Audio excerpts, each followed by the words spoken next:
For me, it's almost like my e-brain. So the peek and push, double entendre.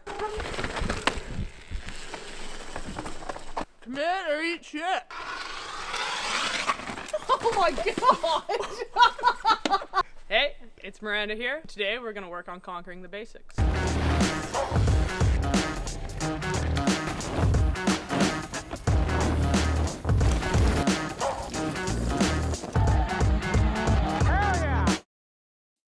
Today we're on Rupert. We're going to take you through some basic rock roll features, how to hit them safely. We're going to talk about body positioning, brake control, hopefully allow you to progress to hit the hardest rock faces in your hometown. Wow.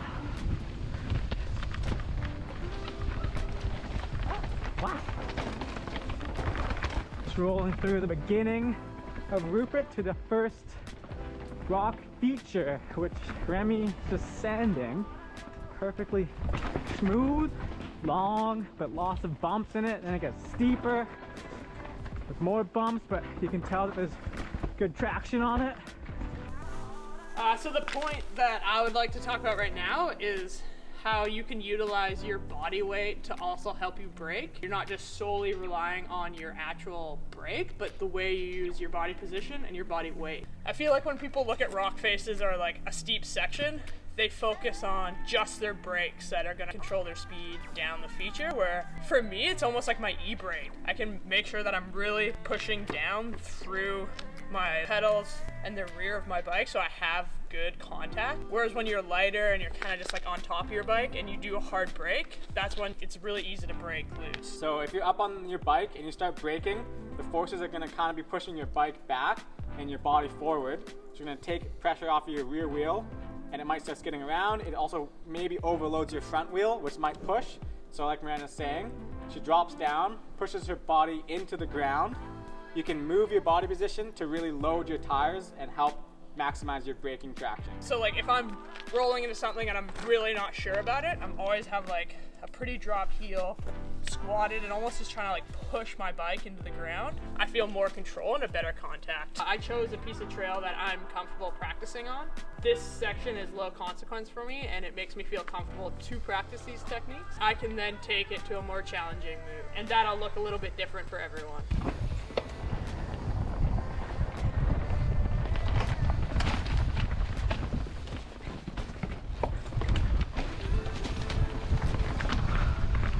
So we're at the next move on Rupert. The next point we want to talk about when it comes to rock rolls is the peek and push. When you get to the edge of the roll, you have to either decide to commit to the roll or shut her down. Commit or eat shit. We're going to practice this on a pretty mellow move. It's something that I'm super comfortable to do time and time again. So the peek and push, double entendre. You're gonna get to the peak of the feature and push. And Miranda thinks it means that you peek over the edge of the feature and then push. I'll demonstrate for you now. So the peek and push is important because it keeps your center of gravity low and behind the bike. This is super important when rock faces get steeper because if you don't get your weight behind the bike, it's easy for your rear wheel to come off the ground. In a really steep rock roll, that could be quite dangerous. The main point of the peek and push is that you don't keep a stiff body position all the way through the roll. If you do that, you're gonna flip over the bars one time or another. Push. Go Todd. The push position isn't actually a really good position for traction. It's more to make sure that your rear wheel doesn't come off the rock. It's not a whole rock roll move. It's the transition. It's the transition from the top to getting into it. So on a super long rock roll, you're gonna have to push at the peak, but then peak. But then also you're gonna have to get back into an attack position before you hit the ground. Yeah. A bit more of an extreme version of the peek and push, just because it's quite a bit steeper, so the consequences of not peeking and pushing are a bit greater, where you could potentially get thrown forward if you don't throw your bike forward. With rock rolls, people get lost in the fear of this part. They're like, oh, it's like really steep. Yeah. Like you're not just gonna like fall off the rock. Like your focus is almost, you want to be on like having a strong, good body position to manage the transition. So it's being able to have the good peak and push at the top to put yourself in the best possible body position to hit that transition is really important.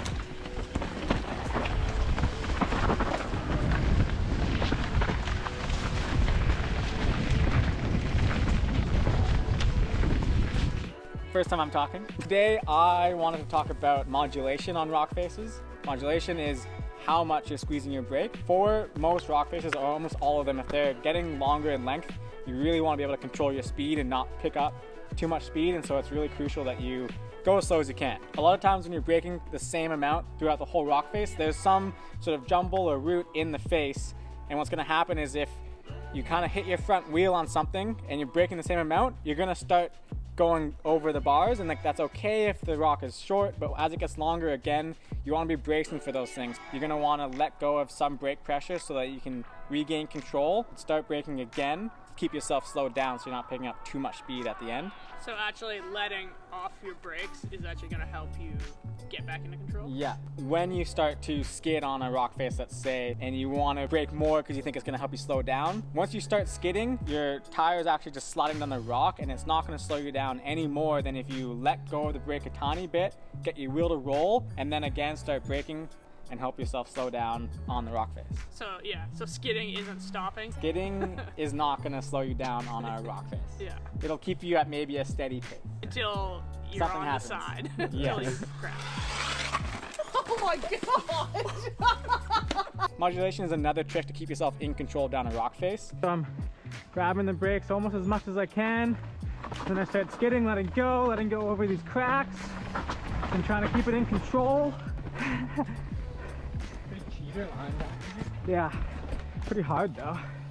Oh wow. Gnarly. Roll through, roll through. What? I was just talking about gapping it.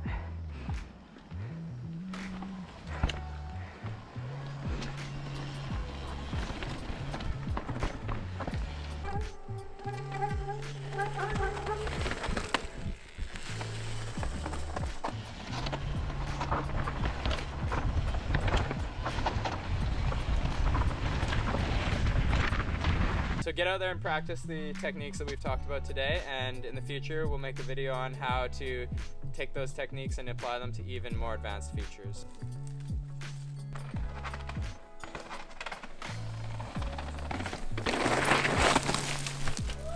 Hey guys, I hope you made it this far through the video so you learned about modulation and body positioning on the steep rolls. Hopefully you can take those to your local trails and tackle a new feature that you've been eyeing up.